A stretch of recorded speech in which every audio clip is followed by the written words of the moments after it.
मंत्र पाठ। ओम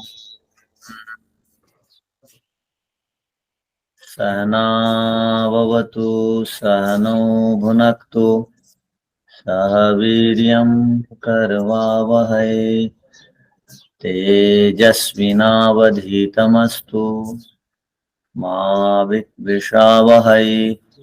ओम शांति शांति शांति।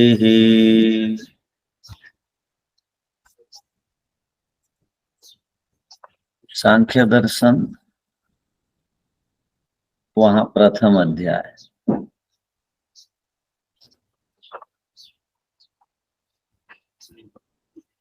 37वां सूत्र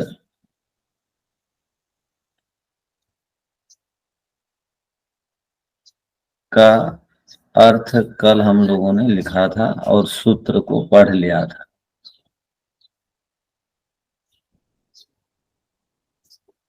दोबारा एक बार उसको देख लीजिए। क्षणिकवाद में दृष्टांत की असिद्धि होती है। इसका अर्थ क्या हुआ? हेतु और दृष्टांत में यदि तालमेल नहीं बैठेगा तो दृष्टांत की असिद्धि हो जाएगी।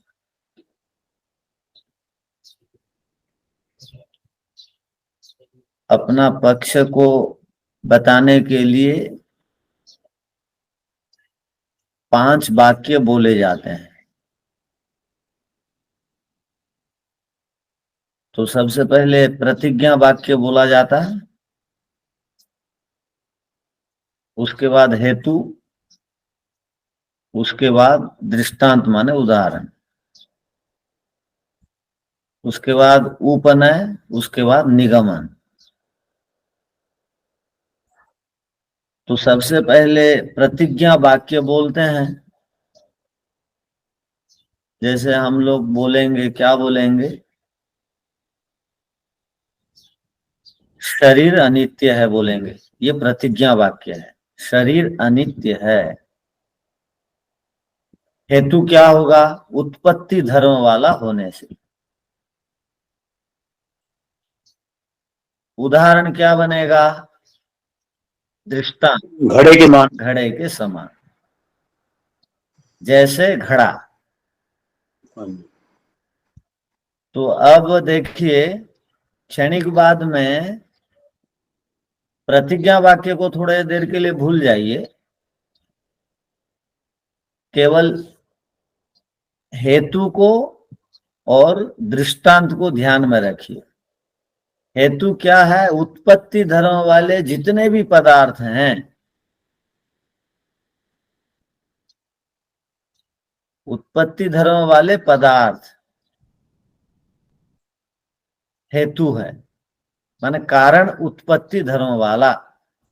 उदाहरण घड़े के समान, उत्पत्ति धर्म वाला घड़े के समान। कौन है उत्पत्ति धर्म वाला? शरीर है, और वो घड़े के समान है। तो क्षणिकवाद में होता क्या है? हम हेतु बनाए कि शरीर उत्पत्ति धर्म वाला है, ये हेतु दिए, और दृष्टांत घड़ा का दे रहे हैं। जैसे ही घड़ा का 1 सेकंड के बाद दृष्टांत दिए, वो उत्पत्ति धर्म वाला शरीर उस समय तक मर गया, समाप्त हो गया। क्योंकि प्रत्येक क्षण में वस्तु नाश को प्राप्त होके एक नई वस्तु बन जाती है क्षणिकवाद में। तो हम जिसका भी हेतु और उदाहरण देते हैं, वो पदार्थ नित्य रहना चाहिए, उन दोनों का आपस में संबंध होना चाहिए। और उदाहरण दे रहे हैं, जिसका कारण बता रहे हैं, वो अब खत्म हो गया। तो दोनों का तालमेल नहीं होने से दृष्टांत की हर समय असिद्धि होगी।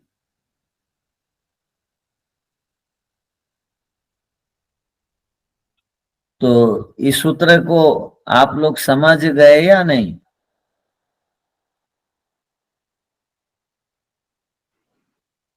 जी आचार्य जी। आचार्य जी मैं था नहीं कल क्लास में, तो थोड़ा अच्छा। सा बताएंगे? हाँ, तो ये सूत्र ये कहना चाहता है कि इसका मूल उद्देश्य क्या है, इसको हम समझते हैं। इस सूत्र का मूल कथन क्या है, ये क्या कहना चाहता है कि क्षणिकवाद में दृष्टांत की कभी भी सिद्धि नहीं होगी, क्योंकि क्षणिकवाद को बताने के लिए पहले कारण बताना पड़ेगा।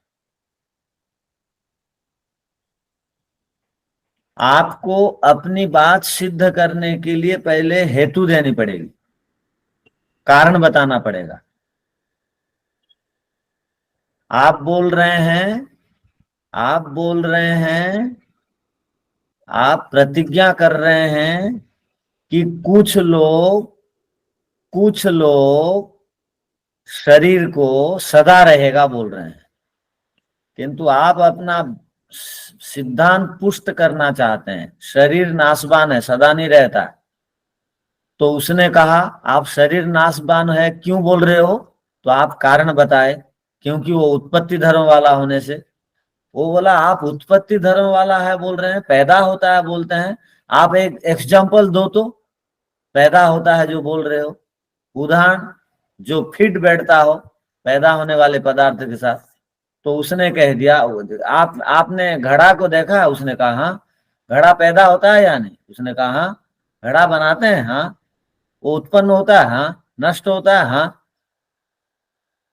तो आपकी बात अब सिद्ध हो गई कि जो जो भी उत्पन्न होते हैं वो घड़े के समान है, और जो जो भी उत्पन्न होते हैं उनका नाश होता है। ये उपनय और निगमन को कहा जाता है। नाश हो गए तो क्षणिकवाद को सिद्ध करने के लिए हेतु देना पड़ेगा। क्षणिकवादी हेतु दे रहा है, कारण देता है, और कारण को बताते हुए, हेतु माने कारण, कारण को बताते हुए वो कारण क्या दिया कि अदृष्ट के कारण बंधन होता है। क्षणिकवादी का हेतु क्या है? अदृष्ट को वो कारण मानता है, बंधन को कार्य मानता है। तो जैसे ही उसने कहा कि जिसका अदृष्ट बसता है वो बंधन को प्राप्त होते हैं, जिसका अदृष्ट बसता है वो बंधन को प्राप्त होते हैं। उसने कहा अदृष्ट जिसका बचता है वो बंधन को प्राप्त होते हैं, अदृष्ट हेतु दिया। और उसको सिद्ध करने के लिए जैसे ही उदाहरण देता है, दृष्टांत देता है, तो हेतु के समय दृष्टांत नहीं रहता है, दृष्टांत के समय हेतु नहीं रहता है। इसका मतलब क्या? एक सेकंड में हेतु दिया और दूसरे सेकंड में दृष्टांत देने के लिए जैसे ही गया हेतु ही समाप्त हो गया। यदि वस्तु नहीं है, आप उदाहरण दे रहे हैं, तो किसके साथ उस उदाहरण को तालमेल बैठाएंगे? आप कुछ भी बोलते हैं तो परस्पर तालमेल होना चाहिए। जैसे शरीर उत्पत्ति धर्म वाला है घड़े के समान, शरीर है तब घड़े का उदाहरण देकर के शरीर को आप बता रहे हैं। अब आप सिद्ध कर रहे थे शरीर उत्पत्ति धर्म वाला है घड़े के समान, घड़े के समान बोलते ही शरीर ही नहीं है। तो परस्पर क्षणिकवाद में हेतु और दृष्टांत का तालमेल नहीं बैठता है, इसीलिए दृष्टांत हर समय असिद्ध माना जाता है। कहां पर? क्षणिकवाद में दृष्टांत बन ही नहीं पाएगा, उदाहरण बन ही नहीं पाएगा। तो सूत्र का अर्थ क्या बनेगा? क्षणिकवाद में दृष्टांत की सिद्धि नहीं हो सकती, इसीलिए क्षणिकवाद को मानकर बंधन की व्यवस्था नहीं कर सकते। ध्यान रखिए,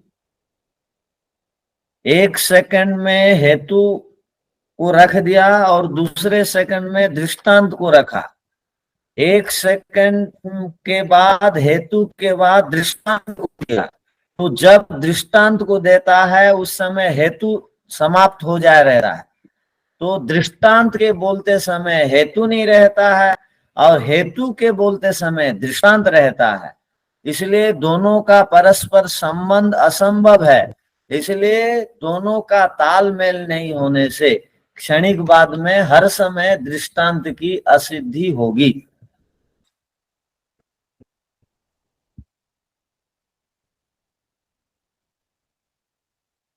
ठीक है, अब आगे।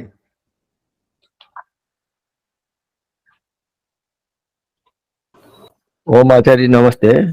नमस्ते, बोलिए। घड़ा घड़ा क्या उदाहरण में है या दृष्टांत में है? घड़ा उदाहरण में है, मन समझाने के लिए उदाहरण के अंदर है। हाँ, दृष्टांत में ना। उदाहरण दृष्टांत एक ही है। या उत्पत्ति धर्म वाला होने से वो हेतु है ना। हाँ जी, हेतु है। जी जी। उत्पत्ति धर्म वाला शरीर ये हेतु है,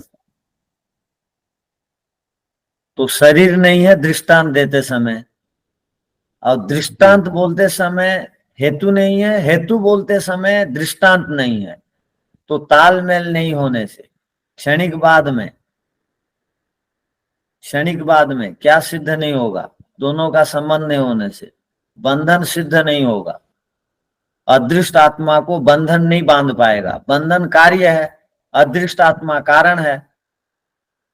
तो जब बंधन बांधने के लिए आया क्षणिक बाद में, वो नष्ट हो चुका था, इसलिए दोनों का परस्पर तालमेल नहीं बैठ पाता है। तालमेल नहीं बैठ पाने से सिद्धांत की हानि होती है, दृष्टांत की सिद्धि नहीं हो पाती।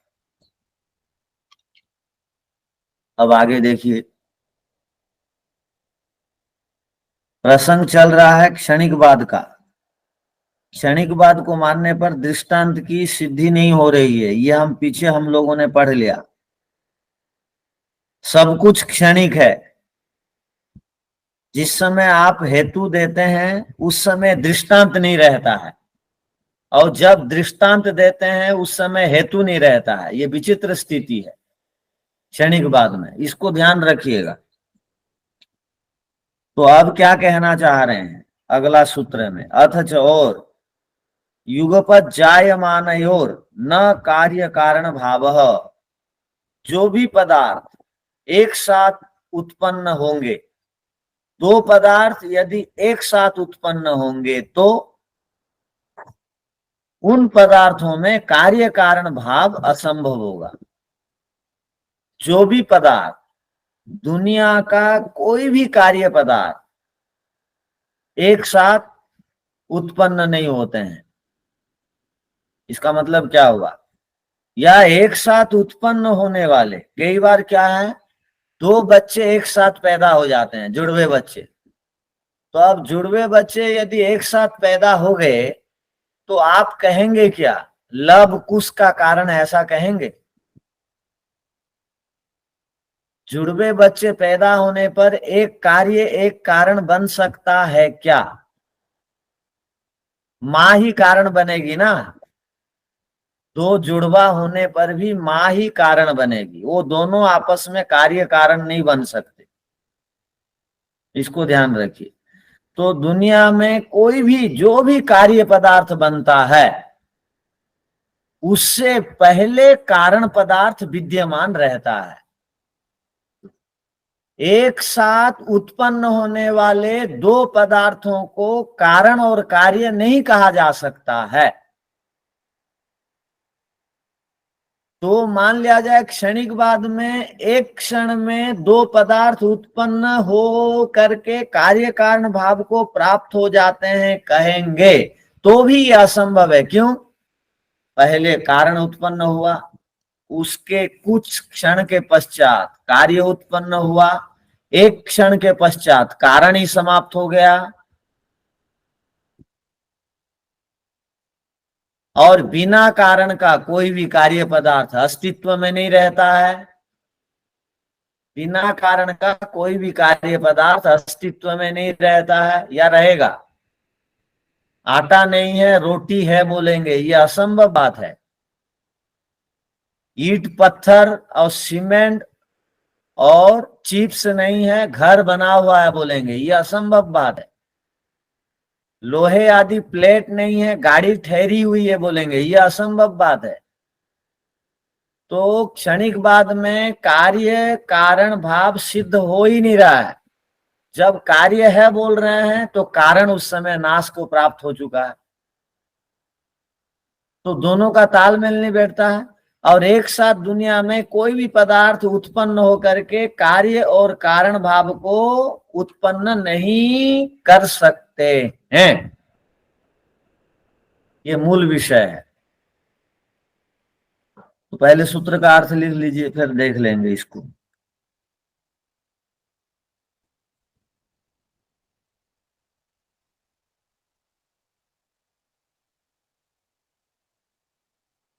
एक काल में उत्पन्न होने वाले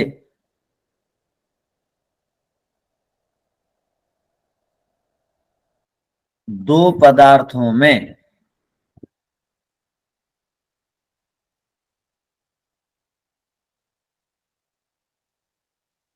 यह इस पदार्थ का कारण है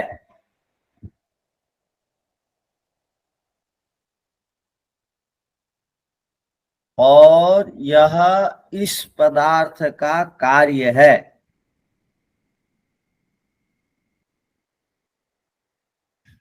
यह कह नहीं सकते।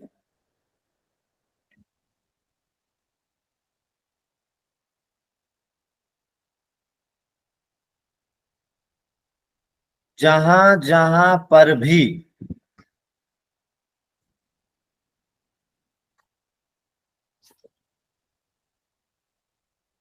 कारण और कार्य भाव का कथन करते हैं,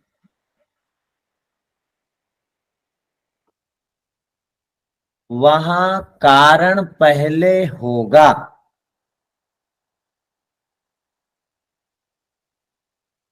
और कार्य उसके। अच्छा जी, और कार्य भाव जहां जहां पर भी कारण और कार्य भाव का कथन करते हैं, वहां वहां कारण पहले होगा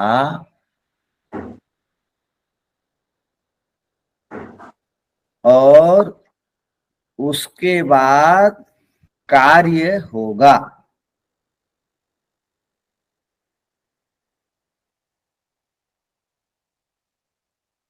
दोनों एक साथ उत्पन्न नहीं हो सकते।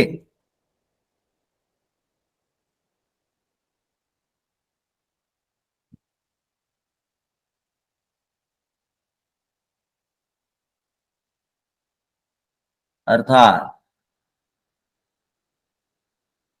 यदि क्षणिकवादी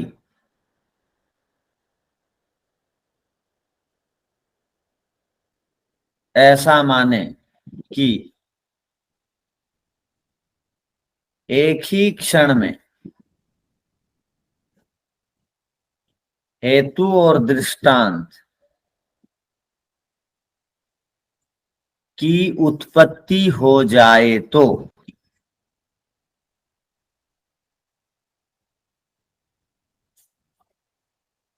यह कथन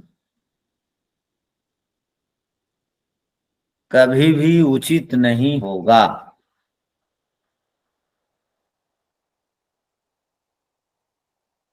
क्योंकि एक क्षण में उत्पन्न हुए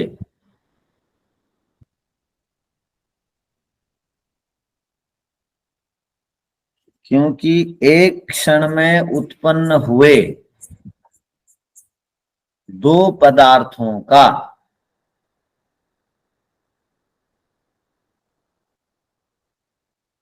कारण कार्य भाव नहीं हो सकता। क्योंकि जहां कारण कार्य भाव होता है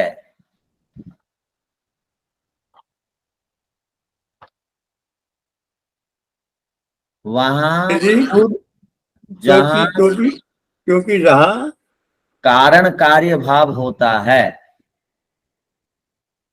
वहां पूर्व और पर का कथन होता है। वहाँ पूर्व और पर का कथन होता है। सर ये थोड़ा धीरे।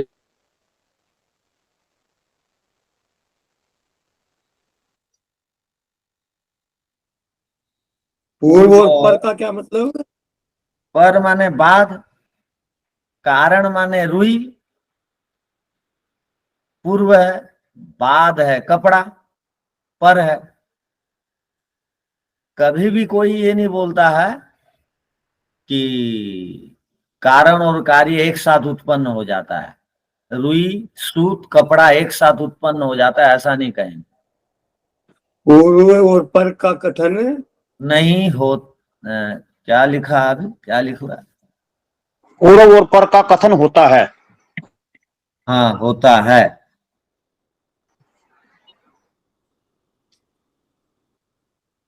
इसीलिए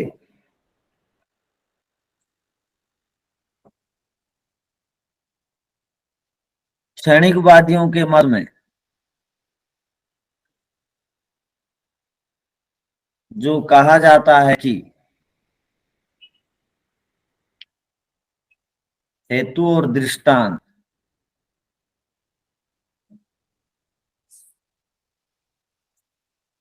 एक साथ उत्पन्न होते हैं,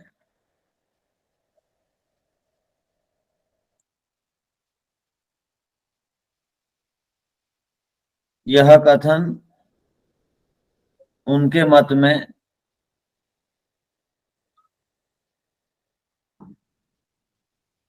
ठीक नहीं है, क्योंकि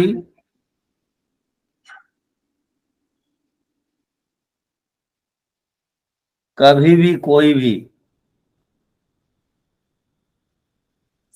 हेतु और दृष्टांत को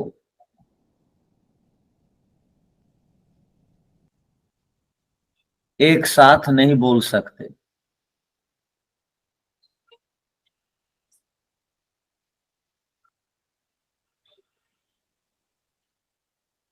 हेतु और दृष्टांत को क्रमशः बोलेंगे,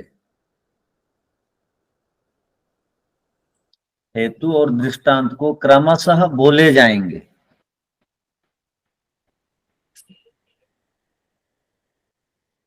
यथा पहले हेतु कहा जाएगा,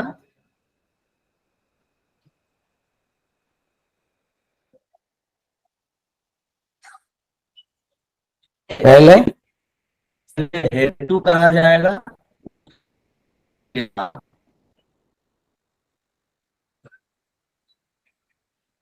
उसके एक सेकंड के बाद दृष्टांत बोला जाएगा।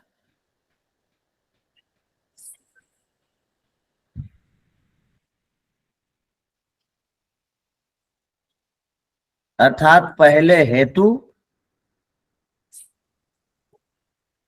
उसके बाद दृष्टांत रखेंगे।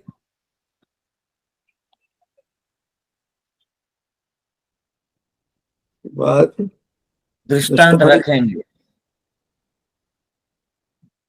पुनः परस्पर संबंध जोड़ेंगे।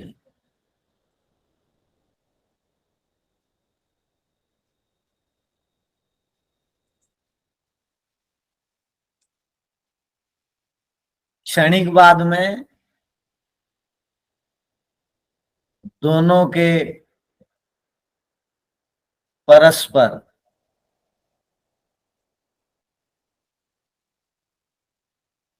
संबंध बनाते तक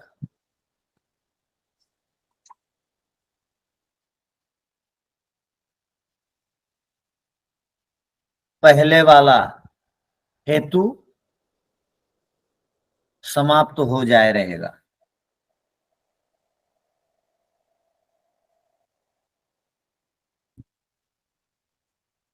अतः पूर्वापर संबंध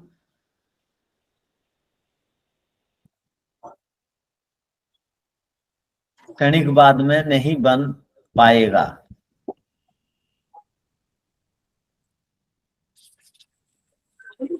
जबकि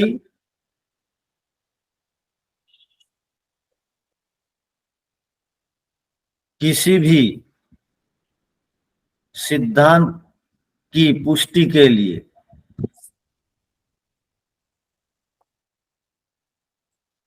हेतु और दृष्टांत रूपक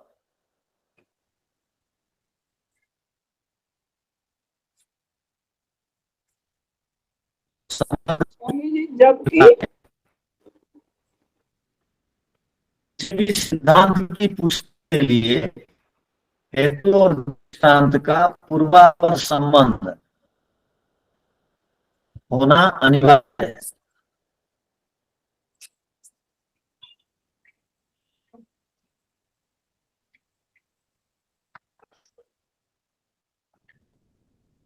समझ में नहीं आया आचार्य जी, फिर बोलिए एक बार।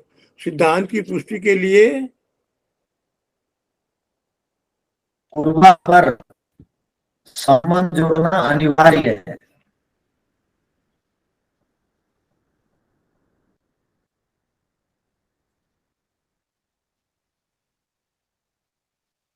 पूर्व अपर संबंध जोड़ना अनिवार्य है। पूर्व माने हेतु, अपर माने क्षण दृष्टांत। एक साथ उत्पन्न नहीं करते हैं और नहीं जोड़ सकते हैं, इसलिए उसका खंडन हो गया। दृष्टांत का पूर्वापर संबंध होना अनिवार्य है।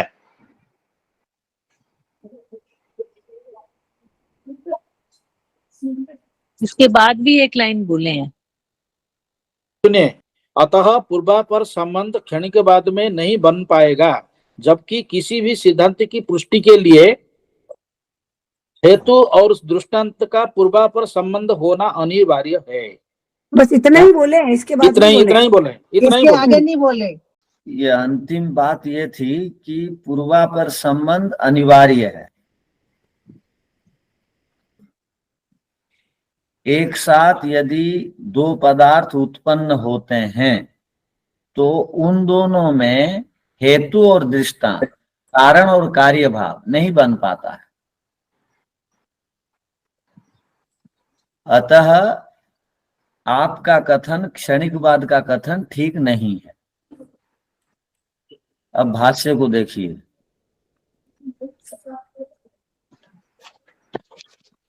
युगपत जायमानयोः, सूत्र देखिए क्या है। युगपत जायमानयोर न कार्य कारण भावः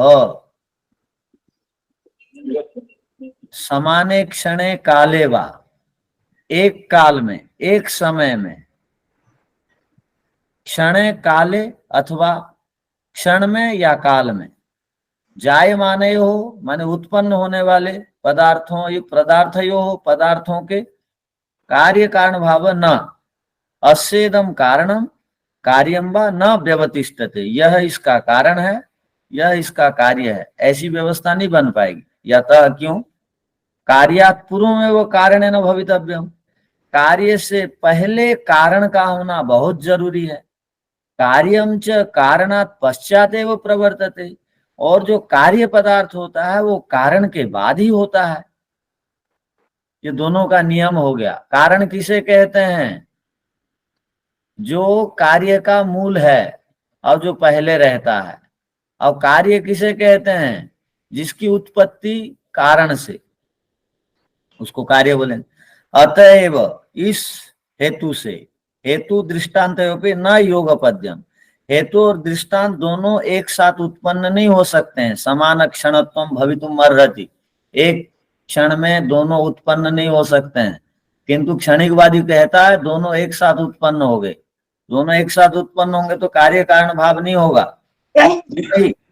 न ही एकस्मिन क्षणे, एक ही काल में, तयो उन दोनों में हेतु दृष्टांत भाव निश्चय, हेतु दृष्टांत का भाव निश्चय न नहीं होगा संभवती।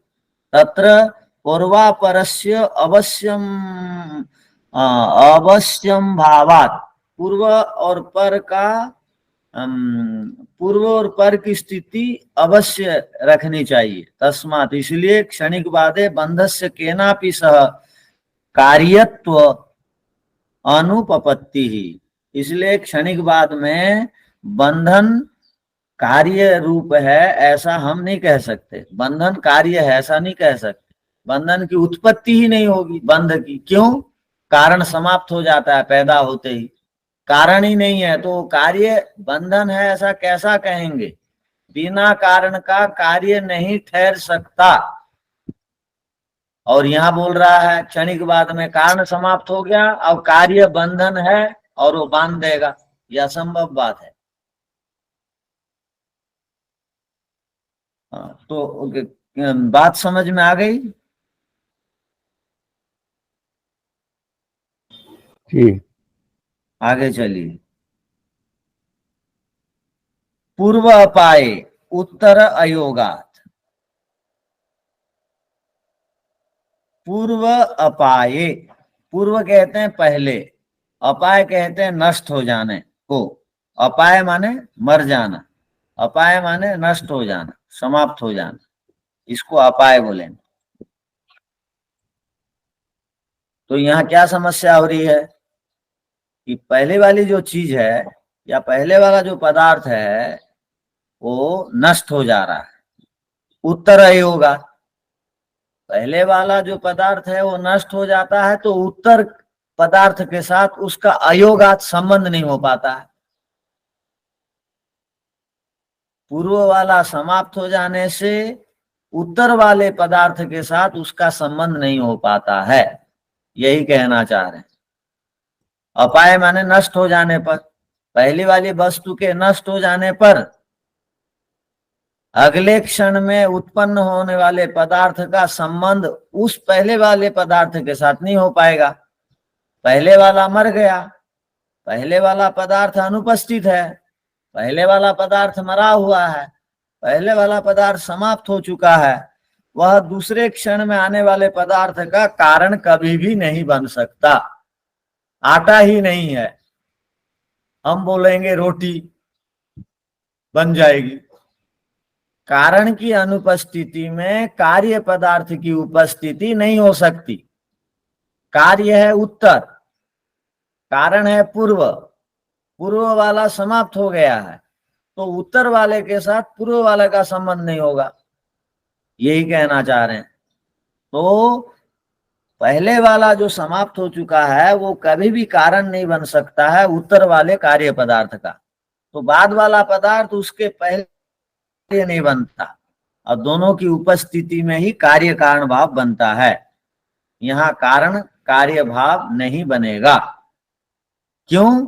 पूर्ववर्ती पदार्थ का उत्तरवर्ती पदार्थ के साथ संबंध नहीं बन पा रहा है।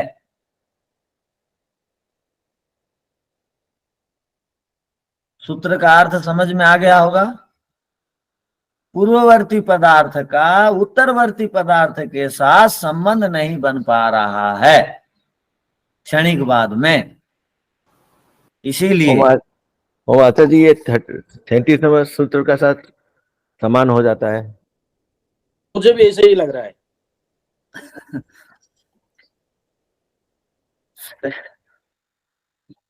37वां सूत्र में कहा गया कि दृष्टांत की असिद्धि होगी, आप अपना कथन को सिद्ध नहीं कर पाओगे। वही कार्य कारण है ना। हाँ ठीक है, तो यदि एक ही बात होती तो दो सूत्र नहीं बनाना पड़ता। तो वो उत्तर पक्षी या सिद्धांती क्षणिक बाद को बिल्कुल तोड़ मोड़ देना चाहता है, समाप्त कर देना चाहता है, इसलिए विभिन्न उपायों से समझा के बोल रहा है आपका मत ठीक नहीं, विभिन्न उदाहरणों के माध्यम से। तो ये एक प्रकार का उदाहरण है। ठीक है, पहले सूत्र का अर्थ लिख लीजिए।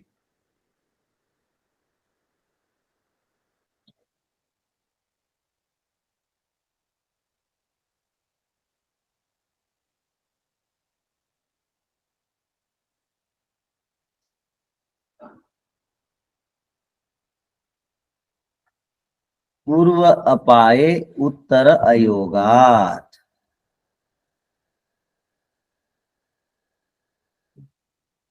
यदि सब कुछ क्षणिक है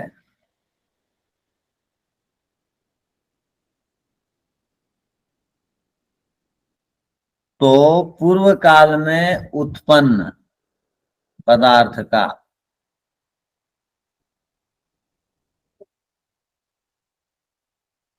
नाश हो जाने पर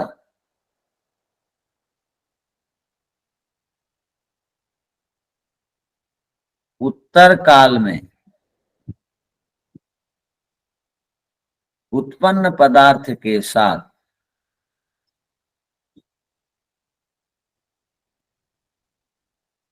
संबंध न होने से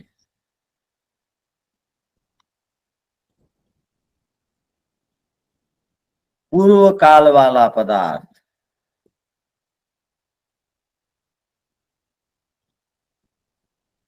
उत्तर काल वाला पदार्थ का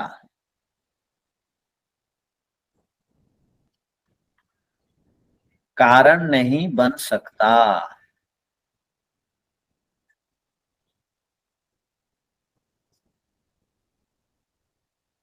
अर्थात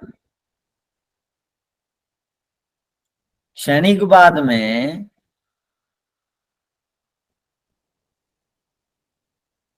द्वितीय क्षण में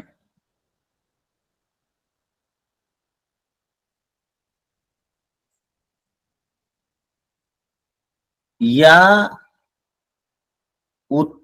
बाद वाला जो पदार्थ उपस्थित है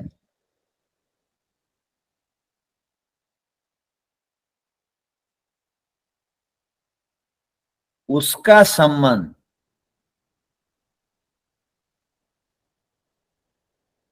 प्रथम क्षण वाले पदार्थ के साथ या पूर्व उत्पन्न हुए समझ के प्रथम क्षण वाले पदार्थ के साथ या पूर्व उत्पन्न हुए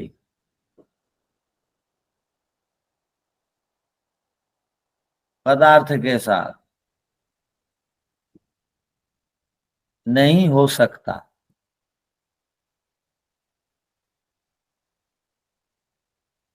क्योंकि प्रथम क्षण वाला पदार्थ वह नष्ट हो चुका है।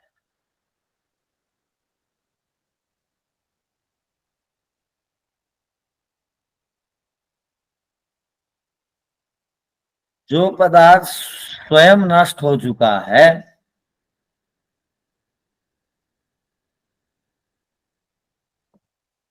वह द्वितीय क्षण वाले पदार्थ का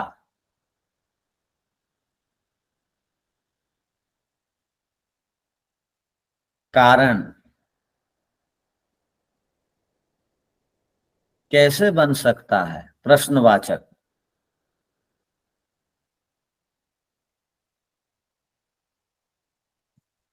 अतः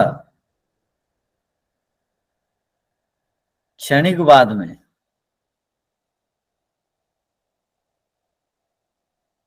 कारण कार्य संबंध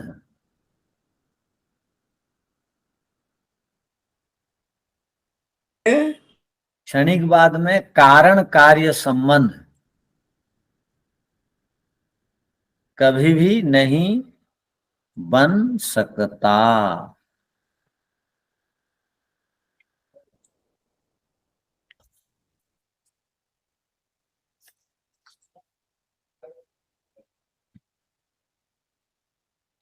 देखिए, यतः क्योंकि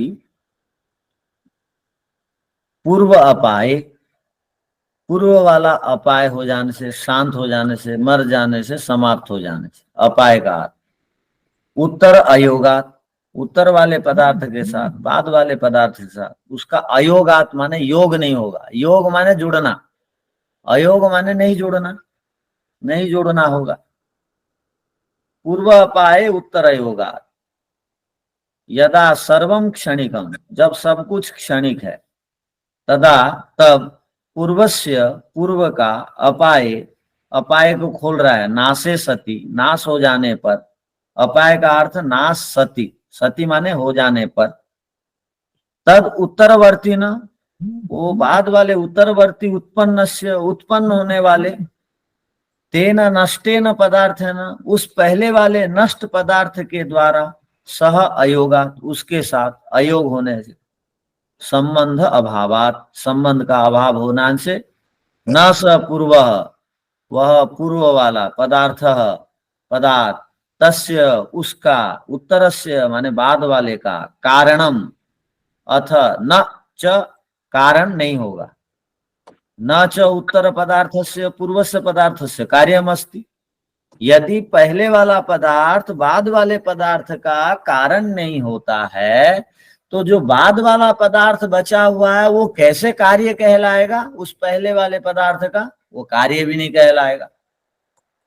वो पहले वाला कारण नहीं कहला पा रहा और बाद में जो है वो कार्य भी नहीं कहला पा रहा, उसका, नष्ट हुए पदार्थ का कार्य भी नहीं कहला।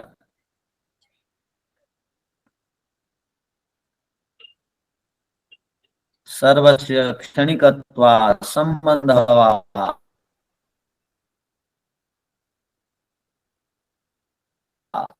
सब क्षणिक होने से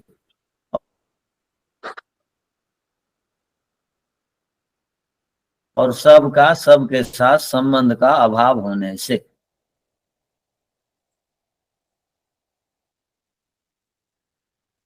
सब कुछ क्षणिक है? नहीं आचार्य जी। सब कुछ क्षणिक नहीं है। तो यदि सब कुछ क्षणिक होता तो मेरा अस्तित्व रहता। मैं कार्य पदार्थ बन के, शरीर को कार्य पदार्थ बोलते हैं। हाँ जी। शरीर रूपक कार्य पदार्थ दिखाई नहीं देता। क्यों? शरीर रूपक कार्य पदार्थ में जुड़ा हुआ है कारण प्रकृति। वो कारण प्रकृति ही नहीं है तो शरीर रूपक कार्य पदार्थ का अस्तित्व कैसे दृष्टिगोचर होता? वो भी नहीं होता। कार्य कारण भाव क्षणिक बाद में नहीं बन सकता है, ये कहना चाह रहे हैं।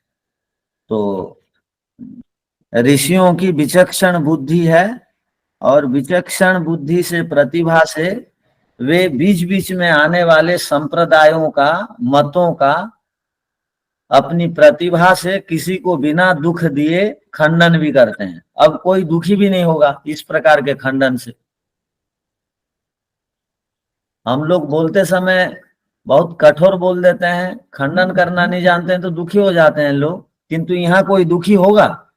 जैसे समझा रहे हैं, भाई आप जो बोल रहे हो पदार्थ खत्म हो जाता है, कारण कार्य बन नहीं रहा है, बन रहा है तो बताओ। तो अब वो बोलेगा क्या? ठीक है, वो पूछना है किसको, पूछ लीजिए जो हाथ खड़े किए। नमस्ते आचार्य जी। बोलिए। आचार्य जी, एक शब्द हम सुनते हैं, अन्वीक्ष की विद्या। इसका अर्थ समझाएंगे एक बार? 4 प्रकार की विद्या मानी जाती है, उनमें यह अन्वीक्ष की विद्या एक है। आप जब न्याय दर्शन पढ़ेंगे तो वहां पर इस विद्या का भूमिका में, उन विद्याओं के विषय में हम पढ़ेंगे। तो इसको सामान्य, पूर्वापर प्रसंग है इसका, इसको सामान्य बता देंगे आगे की कक्षा में। ये पाठ से संबंधित कोई बात है? नहीं, पाठ से संबंधित नहीं है। अभी जो आप बता रहे थे तो मुझे ये प्रश्न ध्यान आया। हम आपकी कक्षा का रिकॉर्डिंग डाल रहे हैं यूट्यूब पे, तो वहां पे मैंने जिनसे थंबनेल बनवाया उन्होंने वहां पे अनुवीक्ष की विद्या लिख दिया और वो शब्द मुझे पूरी तरह समझ नहीं आ रहा। तो मैंने कहा एक बार मैं आचार्य जी से वो चारों को समझा देंगे। जी, धन्यवाद आचार्य जी। ओम शांति शांति शांति। सबको सादर नमस्ते।